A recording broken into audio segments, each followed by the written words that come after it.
আসসালামু আলাইকুম। আজকে আমরা রাজু দাদারা দেখান। রাজু দাদা এদিকে আসেন। এই যে আমার রাজু দাদা, এই যে আমার রাজু দাদার একটা হর্নেট। এই হর্নেটটা একটু ঘুরে দেখাও যে কি পরিমাণ, মানে এখনো মনে হয় যে নতুন রয়ে গেছে না? এই যে এখনো মনে হয় নতুন রয়ে গেছে পুরা। হর্নেটের কালারটা দেখেন, একদম এখনো পুরা নতুনের মতো, পুরা চকচক করে। এই যে এখনো নতুন। এখন এই হর্নেটটা দেখে আপনাদের কি মনে হয় যে 5,000 কিলো চলছে বা 10,000 কিলো, 20,000 কিলো? আপনাদের কি মনে হয় কত কিলো চলছে? বিশ্বাস করবেন কিনা জানি না, এই হর্নেটটা কত হাজার রানিং এটা মিটারে দেখেন।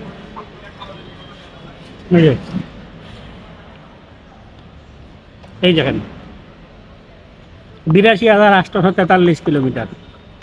কিন্তু শুধু দুঃখের বিষয়, এই হর্নেটটা সেল হয়ে গেছে। এখনো এটার ইঞ্জিনের সাউন্ড বা পারফরমেন্স একদম নতুনের মতো রয়ে গেছে, এখনো নতুনের মতো। যদিও হর্নেটটা আজকে বিদায় করা, আজকেই সেল হয়ে গেছে। কত সেল করলেন? কত হলে সেল করা যায় বলে আসলে? এই যে 2.5 বছর এর বয়স, 2.5 বছর বয়সে 83,000 কিলোমিটার দৌড়ছে। এই যে বাইকটা দেখতেছেন, এটা 82,000 কিলোমিটার রানিং। 82,000 রানিং। বাইকটা দেখে কি মনে হয় যে 82,000 কিলো রানিং? না, বাইকে মনে হয় সরঞ্জাকে মাত্রাই না, এলেও মনে হয় যে 10,000 বা 20,000 করছে। তো বাইকটা 82,000 রানিং, তার মানে